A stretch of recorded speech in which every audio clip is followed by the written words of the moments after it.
दिल्ली में bogus voters का मामला राजनीतिक तूल पकड़ता जा रहा है। हाईकोर्ट में सुनवाई के दौरान भी नोटिस जारी हुआ है ईसीआई को। इस समय दिल्ली के सीईओ चंद्रभूषण कुमार हमारे साथ मौजूद हैं, जो अभी विजय देव जी के बाद बनाए गए हैं दिल्ली के सीईओ। चंद्रभूषण जी, जो आज हाईकोर्ट में ऑब्जर्वेशन आई है सामने, एक कंसर्न ज़रूर पैदा करती है और आपकी एक्सेप्टेंस की हाँ there might be possible bogus voters.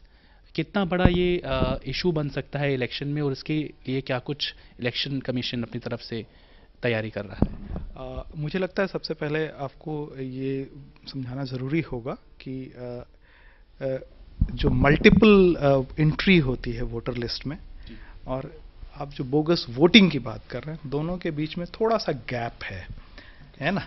तो अभी हम मल्टीपल इलेक्टर्स की बात कर रहे हैं कि हाँ, हमारे यहाँ मल्टीपल इलेक्टर्स जो है हमारे इलेक्टोरल में थे, और इसको लेकर के जो है चुनाव आयोग जो है बहुत पहले से सतर्क है, और इसी के तहत जो है हमारे यहाँ डुप्लीकेशन सॉफ्टवेयर पूरा डेवलप किया हुआ है। क्योंकि आप समझ सकते हैं कि आज की तारीख में हमारा पूरा इलेक्टोरल रोल जो है वो इलेक्ट्रॉनिकली अवेलेबल है, और इसके कारण ये चेक करना आसान हो गया है। तो नोटिस भेजे गए हैं सर? हमारे यहाँ जो नोटिस अभी तक जो जानकारी मेरे पास आई है जिलों से, उसके हिसाब से 50,000 से ज़्यादा लोगों को नोटिस दी गई है, और वो हफ्ते भर का नोटिस होता है।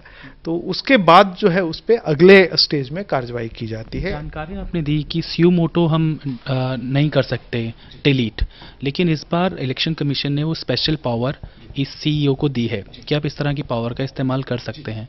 आपको लगता है कि आपके काम करने में ये आगे सहायक साबित होगा?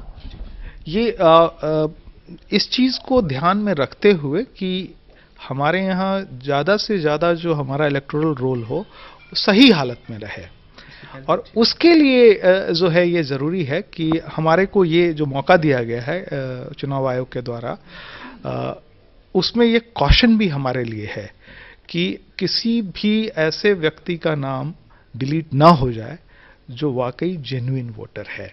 वो सिचुएशन हमारी नहीं आनी चाहिए। इसीलिए हमें आप कह सकते हैं कि एक्स्ट्रा कॉशियस रहना पड़ता है अगर किसी का नाम हम मतदाता सूची से हटाते हैं, और इसी के लिए पूरी प्रक्रिया करनी पड़ती है। और फिर भी हम लोग कोशिश यही करते हैं कि इस मामले में गलतियां ना हो। चलिए, इलेक्शन कमीशन के सामने चुनौतियां कम नहीं है। दिल्ली का इलेक्शन कई मायनों में इस बार राजनीतिक पार्टियों के साथ साथ चुनाव आयोग के लिए भी खासा महत्वपूर्ण है। कैमरा में ललित के साथ तरुण कालरा, टोटल न्यूज़ दिल्ली।